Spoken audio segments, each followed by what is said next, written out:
एक आदमी जो शारीरिक रूप से अक्षम था, उसकी लाचारी का फायदा उठाकर इलाके का एक दबंग उसकी पत्नी पर बुरी नजर रखता था। बेबस आदमी उसकी दहशत के सामने कुछ कर नहीं पाता, लेकिन उसकी तकदीर तब करवट लेती है जब वह डॉक्टर से मिलकर अपनी समस्या का समाधान निकालता है। अब वह अपने साथ हुए हर अन्याय का हिसाब बराबर करने की ठान लेता है। उसका बदला भयानक होता है। वह दबंग को मार गिराता है और उसकी पत्नी के साथ घिनौना अपराध कर डालता है। इस इलाके की एक बूढ़ी औरत, जिसे भविष्य दृष्टा माना जाता था, पहले ही यह भविष्यवाणी कर चुकी थी कि यही आदमी इलाके का नया दबंग बनेगा। लेकिन इस बूढ़ी औरत के पास जो रहस्यमयी शक्ति थी, उसकी सच्चाई क्या थी? यही जानने के लिए मेरे प्यारे साथियों, आइए कहानी का सफर शुरू करें। समुद्र की लहरों पर एक नाव हौले हौले हिचकोले खा रही थी। उसमें बैठी एक बूढ़ी औरत बड़े ध्यान से मछली को घूर रही थी। फिर एक झटके में भाला फेंकती है। छपाक! पानी में हलचल होती है और मछली दम तोड़ देती है। इस बूढ़ी और एक लड़के के बीच एक गहरा रिश्ता था, जो धीरे धीरे कहानी के साथ खुलने वाला था। उधर दो आदमी बाइक पर सवार होकर समुद्र किनारे से गुजरते हैं। यह फिल्म का पहला दृश्य था और इसमें शामिल था मौकाई, जो इलाके के कुख्यात व्यक्ति डब्लू भाई के खिलाफ लोगों को भड़काने की कोशिश कर रहा था। धीरे धीरे लोग एकता की बात करने लगते हैं। इसके बाद पर्दे पर डब्लू भाई का परिचय होता है। एक ऐसा व्यक्ति जो मछली व्यापार के साथ साथ कई गैरकानूनी धंधों में लिप्त था। उसका कारोबार मदन हल्दर, जो इलाके का नेता था, के माध्यम से चलता था। डब्लू भाई आदेश देता है, मंदार और बंका को बुलाओ, मौकाई को खत्म करना होगा। मदन हल्दर जवाब देता है, मंदार को पहले जोराबाड़ी देने की बात हुई थी, अब उसे दे दो। डब्लू भाई हंसता है, मैं देने वाला नहीं हूं, इसलिए तो अब तक उसे नहीं दिया। तभी डब्लू भाई का बेटा गुस्से में आता है और शराब के लिए पैसे मांगता है। डब्लू भाई का परिवार भी था, एक पत्नी और एक बेटा, जिसका नाम मंचा था। मंचा बेहद उग्र स्वभाव का था, क्योंकि उसने कभी अपने पिता का प्यार नहीं पाया था। उसके लिए उसका पिता हमेशा अपने धंधों और औरतों में उलझा रहता था। इसके बाद पर्दे पर आता है मंदार, जो डब्लू भाई का दाहिना हाथ था। जितने भी गैरकानूनी काम होते थे, उन्हें मंदार ही संभालता था। लेकिन मंदार शारीरिक रूप से अक्षम था और इसी वजह से उसकी पत्नी लैली उसे खुश नहीं थी। यही कारण था कि वह अक्सर डब्लू भाई के करीब जाती थी। मंदार इस बारे में जानता था, पर चुप रहने को मजबूर था। एक रात जब लैली मंदार से बातचीत कर रही थी, तभी डब्लू भाई का फोन आता है। तेरे बचपन के दोस्त के पर निकल आए हैं, उसे रास्ते से हटा दे, बंका को भी साथ ले जा। अगले दिन मंदार बंका को फोन करके सारी बातें बताता है। दूसरी ओर मोकाई और एक लड़का कहीं बात कर रहे होते हैं। जब लड़का वहां से चला जाता है, तब मंदार और बंका आकर मोकाई से कहते हैं, चल समुद्र किनारे पैर फैलाकर शराब पिएंगे। बहुत दिन हुए साथ में शराब नहीं पी। मोकाई पहले मना करता है, फिर मान जाता है, लेकिन उसे नहीं पता था कि उसकी जिंदगी का यह आखिरी दिन होगा। मंदार और बंका उसे समुद्र में ले जाकर मारने की कोशिश करते हैं, लेकिन मरने से पहले मोकाई मंदार से कहता है, तू कितना बड़ा बेवकूफ है। मंदार, जो इंसान पूरे बेलपुकुर को एक करने वाला था, उसे ही मार रहा है। फिर मंदार अपने ही बचपन के दोस्त मोकाई को मौत के घाट उतार देता है और उसकी लाश को समुद्र में बहा देता है। उधर मंचा समुद्र किनारे टहलते हुए हंसी की आवाज सुनता है। वह देखता है कि मदन बाबू की छोटी बहन लाखू मणि किसी लड़के फंटूश के साथ हंस हंसकर बातें कर रही थी। मंचा को लाखू मणि बेहद पसंद थी। यह देखकर उसका गुस्सा फूट पड़ता है और वह जाकर मदन बाबू को खरी खोटी सुनाने लगता है। इधर रात के अंधेरे में जब मंदार और बंका लौट रहे होते हैं, तभी उनकी मुलाकात होती है मजनू बूढ़ी से। मंदार उसे 1 रुपया देता है तो वह कहती है, यह भी तुझे वापस मिलेगा, तू 50 और तू 50। यह सुनकर दोनों हंसकर वहां से चले जाते हैं। लेकिन जब वे डब्लू भाई के घर पहुंचते हैं, तो उनकी आंखें फटी की फटी रह जाती हैं। डब्लू भाई मंदार और बंका को 50-50 हजार रुपए पकड़ाता है। मंदार और बंका एक दूसरे की ओर देखने लगते हैं, क्योंकि मजनू बूढ़ी की भविष्यवाणी सच साबित हो चुकी थी। डब्लू भाई अपनी चेन उतारकर मंदार को देता है और कहता है, इसे लैली को दे देना। उसी रात मदन बाबू मंदार को फोन करता है, कुछ दिनों के लिए सुताहाटी में छिप कर रहे हैं, गेलपुर में नया ऑफिसर आया है, अगर उसने तुझे पकड़ लिया तो बचना मुश्किल होगा। इस बीच मोकाई का कोई अता पता नहीं था, लेकिन जब उसकी साइकिल समुद्र किनारे मिलती है तो पुलिस को खबर कर दी जाती है। नया अधिकारी मुकुंदरा मुखर्जी आता है, एक ऐसा इंसान जिसे पैसों से कोई लालच नहीं था, लेकिन उसकी कमजोरी सिर्फ औरतें थीं। अगले ही दृश्य में समुद्र किनारे मोकाई की लाश तैरती दिखाई देती है और कहानी एक नए मोड़ पर आ जाती है। मजनूपुरी का एक लड़का समुद्र में गोता लगाकर मोकाई की साइकिल ढूंढ निकालता है और चाबी लेकर आता है।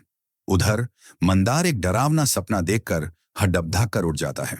दूसरी ओर जोड़ा फेरी में लोग उग्र आंदोलन कर रहे हैं। उनका मुख्य उद्देश्य मोकाई की हत्या की निष्पक्ष जांच करवाना है। इसी जोड़ा फेरी में, जो डब्लू भाई के मछली कारोबार का सबसे बड़ा केंद्र है, नया पुलिस ऑफिसर और मदन बाबू किसी गंभीर चर्चा में मशगूल होते हैं। तभी वहां मंचा धमकता है और लोगों से उलझने लगता है। बात इतनी बिगड़ जाती है कि मंचा हाथापाई पर उतर आता है, लेकिन तभी मदन बाबू आकर उसे शांत करता है। उधर सुताहाटी के एक छोटे से ढाबे में मंदार चुपचाप बैठा खाना खा रहा होता है। तभी उसकी नजर एक पुराने से पोस्टर पर पड़ती है, जिसमें एक कविराज हर्बल डॉक्टर का नंबर लिखा होता है। वह चोरी छिपे वह नंबर उतार लेता है, क्योंकि उसे अपनी शारीरिक समस्या का हल चाहिए। दूसरी ओर मंचा गुस्से में डब्लू भाई के पास पहुंचता है और कहता है, मैं इस कारोबार को संभालूंगा। तुमने बंका और मदन को सिर पर चढ़ा रखा है, इसीलिए वे मुझे अपमानित करते रहते हैं। डब्लू भाई यह सुनकर आगबूला हो जाता है और अपने ही बेटे मंचा को वहां से भगा देता है। इसके बाद डब्लू भाई खुद जोड़ा फेरी पहुंचता है और वहां फंटूश उसे पूरी जिम्मेदारी सौंप देता है। यह खबर तुरंत बंका तक पहुंचती है, जो तुरंत मंदार को इस बारे में बताता है। मंदार सुनते ही भड़क उठता है, क्योंकि वह इस जिम्मेदारी की उम्मीद लगाए बैठा था। उधर डब्लू भाई जब अपने घर लौटता है तो वह लैली से फोन पर बातें करने में मशगूल होता है। उसकी पत्नी यह सब सुन लेती है। वह पहले से ही जानती थी कि उनके रिश्ते ठीक नहीं चल रहे हैं, लेकिन वह कुछ नहीं कर सकती थी। इसी दौरान लैली और डब्लू भाई की मुलाकात होती है। लैली उससे बच्चा मांगती है, मगर डब्लू भाई इनकार कर देता है। गुस्से में लैली मंदार को फोन लगाती है और डॉक्टर से मिलने के लिए कहती है। अगले दिन मंदार उस पोस्टर पर लिखे पते पर पहुंचकर डॉक्टर से मिलता है। उधर डब्लू भाई की पत्नी लैली के पास जाती है और उसे जमकर खरी खोटी सुनाकर वहां से चली जाती है। जब वह चली जाती है तो मंदार लैली को फोन करके बताता है कि डॉक्टर ने उसे कुछ दवाइयां दी हैं। लैली पूछती है, अगर मैं तुझसे किसी को मार डालने को कहूं तो क्या तू करेगा? मंदार चौंक कर पूछता है, क्यों, क्या हुआ? लैली धीरे से कहती है, तू कब आ रहा है? मंदार जवाब देता है, कल सुबह आ जाऊंगा। इसी बीच मजनू बूढ़ी को खबर मिलती है कि राजा लौट रहा है। वह चौंकते हुए कहती है, राजा लौट रहा है? फिर अगले ही दृश्य में मंदार वापस लौटता है और इस बार वह लैली के साथ शारीरिक संबंध बनाता है। लैली उसके कान में फुसफुसाती है, तू राजा बनेगा? डब्लू भाई का समय खत्म हो चुका है। अगर तू मेरी बात माने और इंसान बन सके तो मैं तुझे बच्चा दूंगी। उधर मजनू बूढ़ी, फंटूश और लाखों मणि मिलकर मंदार को कुछ व्यक्तिगत वीडियो भेजते हैं और धमकी देते हैं कि वे मोकाई की हत्या का सच चुनाव से पहले सबके सामने ला देंगे। अगर जनता को सच पता चल गया तो कोई भी मदन बाबू को वोट नहीं देगा। मदन बाबू डब्लू भाई से कहता है, मंचा को कुछ दिनों के लिए सुताहाटी के नए इलाके में भेज दो। डब्लू भाई मंदार और बंका को बुलाता है, लेकिन मंचा उसकी बात मानने से इनकार कर देता है। यह देख डब्लू भाई अपनी पत्नी से कहता है कि वह मंचा को समझाए। इसी बीच लैली और मंदार एकांत में होते हैं। तभी बंका वहां आता है और मंदार को बुलाता है। लैली बंका को अंदर बुलाने के लिए कहती है, लेकिन बंका की नजर लैली पर ठहर जाती है। इसके बाद डब्लू भाई मंदार को जिम्मेदारी सौंपता है कि वह मंचा को सुताहाटी के घर तक छोड़कर आए। रात को मंदार और मंचा बाइक से निकलते हैं और रास्ते में एक दुकान से शराब खरीदते हैं। वहीं मंदार की मुलाकात मुकुंद राम से होती है और दोनों के बीच कुछ बातचीत होती है। उधर लैली अपने घर को मोमबत्तियों से सजाती है, जबकि बंका लैली के बारे में ही सोचता रहता है। दूसरी ओर डब्लू भाई लैली के पास पहुंचता है और कहता है, क्या बात है, आज तूने खुद मुझे बुलाया? लैली मुस्कुराते हुए कहती है, आज ही बुलाया, अब कभी नहीं बुलाऊंगी। मदन ने मंचा को फोन लगाया। उधर मंचा की आंखें धीरे धीरे खुलने लगीं। उसे एहसास हुआ कि मंदार ने उसकी शराब में बेहोशी की दवा मिला दी थी ताकि वह बाहर न जा सके। मंदार ने उसे दोबारा सो जाने को कहा, लेकिन मंचा की आंखों में अब आग थी। मंदार, मेरे पिता को किसी ने मार डाला है। मंचा की आवाज कांप रही थी। मंदार ने बिना पलक झपकाए कहा, मुझे 2 दिन दे दो, जिसने डब्लू भाई को मारा है उसे मैं खुद खत्म कर दूंगा। इसी दौरान बंका ने फंटूश को बस में चढ़ा दिया और मंदार भी गेलपुर चला गया। वहां जोड़ा फेरी के कामगारों ने कुछ देर मौन रखा। मंदार को जिम्मेदारी सौंपी गई और वह राजा बन गया। इधर मंचा जब अपने पिता से फोन पर बात करने बाहर जाता है तो मंदार उसकी शराब में बेहोशी की दवा मिला देता है। मंचा शराब पीकर बेसुध हो जाता है और मंदार उसे छोड़कर अपने घर की ओर बढ़ता है। रास्ते में उसे अपने बचपन के दोस्त मोकाई की याद आती है और शादी में हुई मस्ती याद करके उसकी आंखें भर आती हैं। उसे याद आता है कि कैसे डब्लू भाई की नजर शुरू से ही उसकी पत्नी पर थी। आखिरकार गैलपुर पहुंचकर मंदार समुद्र किनारे साइकिल से अपने घर की ओर बढ़ता है। रास्ते में वह देखता है कि मुकुंद राम एक लड़की के साथ अंतरंग स्थिति में है। जब मंदार मजनू आपू के पास से गुजरता है तो उसकी मलका मजनूपुर से होती है। घर में डब्लू भाई बेड पर सो रहा होता है। तभी मंदार आता है और बिना कुछ कहे एक बदतमीज थप्पड़ जड़ देता है। बाहर डब्लू भाई का ड्राइवर उसका इंतजार कर रहा था। तभी डब्लू भाई की पत्नी का फोन आता है और जब वह घर पहुंचती है तो देखती है कि डब्लू भाई मर चुका है। ठीक उसी समय मंदार पीछे से उसका मुंह दबाकर एक गोली चला देता है। समुद्र की लहरें शांत थीं, लेकिन किनारे पर पसरा माहौल तूफानी था। चारों ओर सन्नाटा और डब्लू भाई का निष्प्राण शरीर। यह दृश्य किसी को भी अंदर तक हिला सकता था। डब्लू भाई! लैली की चीख समुद्र की गूंज में घुल गई। वह भागते हुए वहां पहुंची और देखते ही देखते बेहोश होकर मुकुंद राम की गोद में गिर गई। बंका ने तेजी से माहौल संभाला। उसने फंटूश को बाहर भेज दिया क्योंकि जोड़ा फेरी की जिम्मेदारी अब उसकी थी। लेकिन बंका अंदर से घबराया हुआ था। उसे डर था कि मंदार कभी भी उसे खत्म कर सकता है। इसी बीच डब्लू भाई की पत्नी मदन से बोली, मंचा को इलाके में मत आने दो। उसका गुस्सा किसी भी वक्त इस माहौल को और खराब कर सकता है। कुछ समय बाद मंदार मुकुंद राम से मिलने पहुंचा। मुकुंद राम ने सीधा सीधा कहा, मुझे सब पता है। ये सब तुम्हारा किया धरा है और इसकी कीमत चुकानी पड़ेगी। मुझे लैली चाहिए। मंदार का खून खौल उठा। तू चाहता है कि मैं गेलपुर का राजा बनूं? अब मालिक की बात भी सुन। उधर मदन बाबू ने मुकुंद राम को रात के खाने के लिए बुलाया। जब मुकुंद राम वहां से निकला तो उसने कांस्टेबल को हिदायत दी, ध्यान रखना। अगले दिन बंका ने मदन बाबू को मजनू बूढ़ी के बारे में बताया। मदन बाबू तुरंत बोले, हमें उससे मिलना चाहिए। रात को जब वे बाहर गए तो फंटूश और लाखू मणि भी उनके साथ हो लिए। वहीं मुकुंद राम लैली के साथ समय बिताने पहुंचा। मंदार इस दौरान मजनू बूढ़ी को ढूंढने गया, लेकिन वह वहां नहीं थी। बूढ़ी के बेटे ने खाना खाते हुए कहा, मैं सब जानता हूं, तुम राजा नहीं हो, कोई और राजा है। मंदार गुस्से में गरजा, कब आएगा वो? कौन मुझे मारेगा? लड़के ने मुस्कुराकर जवाब दिया, पहले राक्षस आएगा और फिर तुम्हारी बीवी तुम्हारे सिर पर चढ़ेगी। मंदार लौटकर बंका और मदन बाबू से मिला।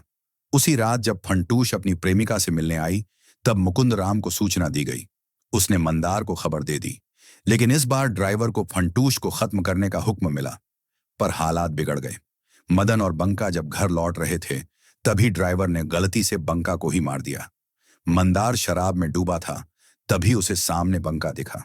मंदार की आंखें फटी रह गईं। ये कैसे हो सकता था? बंका तो मर चुका था। असल में यह उसका भ्रम था। उधर लैली खून से सनी चादर पकड़े कांप रही थी। वह धीरे धीरे पागलपन के कगार पर पहुंच रही थी। अगली सुबह जब ड्राइवर मंदार के पास आया तो उसने मंदार को बेहोश पाया। पानी डालने पर मंदार उठा। ड्राइवर ने कांपते हुए कहा, मुझे माफ कर दो, मैं फंटूश को मार नहीं सका। मंदार की आंखों में क्रूरता थी। उसने बिना कुछ कहे कांच की बोतल तोड़ी और ड्राइवर के पेट में उतार दी। ड्राइवर तड़पता रह गया। इसी बीच मदन और फंटूश सुता हटली के घर पहुंचे। घर के कामकाजी लोगों ने बताया कि उस रात मंदार की बातें सुनकर ही वह घर गया था। मदन के चेहरे पर एक गहरी उदासी थी। वह सब समझ चुका था। रात का अंधकार गहरा हो चुका था। हवाओं में एक अजीब सी बेचैनी थी, जैसे कोई अनहोनी दस्तक देने वाली हो। मंदार जब लौट कर आया तो उसने देखा कि लायली वही चादर धो रही थी। वही चादर जिसमें डब्लू भाई का खून समाया हुआ था। उसकी आंखों में डर साफ झलक रहा था। मंदार ने कड़क आवाज में पूछा, क्या हुआ? तुम इस तरह चादर क्यों धो रही हो? लायली ने कांपती हुई आवाज में कहा, यह दाग नहीं जा रहा मंदार, ये खून का दाग नहीं छूट रहा। एक सिहरन सी दौड़ गई। मंदार ने बिना कुछ कहे लायली को अपनी बाहों में समेट लिया। लेकिन दूसरी ओर एक खौफनाक मंजर रचा जा रहा था। मजनू बुढ़िया एक लड़के को बेरहमी से पीट रही थी क्योंकि उसने मंदार के भयानक सच को उजागर करने की कोशिश की थी। विराटा पार्वम की आंखों में आग थी। उसने अपनी से कहा, आज मुझे इंसाफ चाहिए। जो मेरे रास्ते में आएगा उसे खत्म कर दूंगा। लैली के ख्यालों में एक खौफनाक तस्वीर उभरने लगी। उसने देखा कि डब्लू भाई का अक्स उसकी ओर देख रहा था और उसी पल मंदार भी उसे घूर रहा था। तभी लैली मांस लेने बाजार चली जाती है, लेकिन इसी दौरान डब्ल्यू भाई की पत्नी उसे एक पिस्तौल के साथ मंदार के घर घसीट लाती है। पर जो हुआ वो कल्पना से भी परे था। मंदार ने डब्ल्यू भाई की पत्नी को इतना प्रताड़ित किया कि डब्ल्यू भाई ने बदले में लैली को अपनी हवस का शिकार बना लिया। ये सब एक नन्हे लड़के की आंखों के सामने हो रहा था।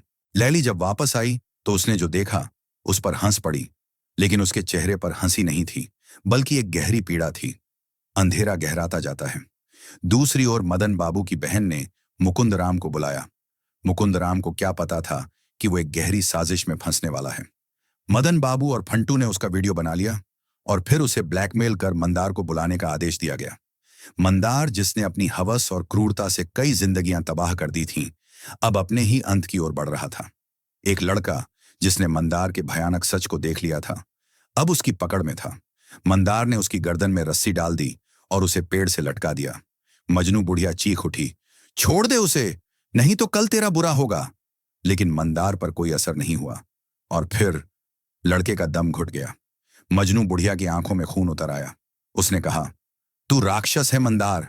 जिस राक्षस की बात की जा रही थी वो कोई और नहीं, तू ही है। समुद्र की लहरें तेज हो जाती हैं। दूसरी ओर डब्ल्यू भाई की पत्नी समंदर के पानी से अपना शरीर धो रही थी। लेकिन पाप के दाग क्या इतने आसानी से धुल सकते थे? मनवा अपनी मां की सफेद साड़ी लेने आई, वही साड़ी जिससे मंदार को खत्म किया जा सके। मंदार जिसे बुलाया गया था वह वहां पहुंच गया। दूसरी ओर मुकुंद राम भी वहां था। मजनू बुढ़िया एक बल्लम लिए आई और साथ में उस लड़के की लाश भी थी जिसे मंदार ने मारा था। समुद्र किनारे मंदार ने देखा एक नाव पर दो मासूम बच्चे बैठे थे। उनके साथ लायली थी। मंदार खुशी से उनकी ओर बढ़ा, लेकिन वो लायली नहीं थी, लाखू मणि थी। मंदार उसे देखकर अपनी कल्पनाओं में लायली को देखने लगा और तभी पीछे से अचानक वार हुआ। एक बल्लम सीधे मंदार की गर्दन के आर पार हो गया, ठीक वैसे ही जैसे उसने डब्ल्यू भाई को मारा था। मंदार वहीं गिर पड़ा। दरअसल वह बल्लम किसी और ने नहीं बल्कि मजनू बुढ़िया ने फेंका था। लड़के की कही बात सच निकली। राक्षस को मंदार नहीं मार सकता, लेकिन मजनू बुढ़िया मार सकती है। मंदार ही वह राक्षस था और आज उसी राक्षस का अंत हो चुका था।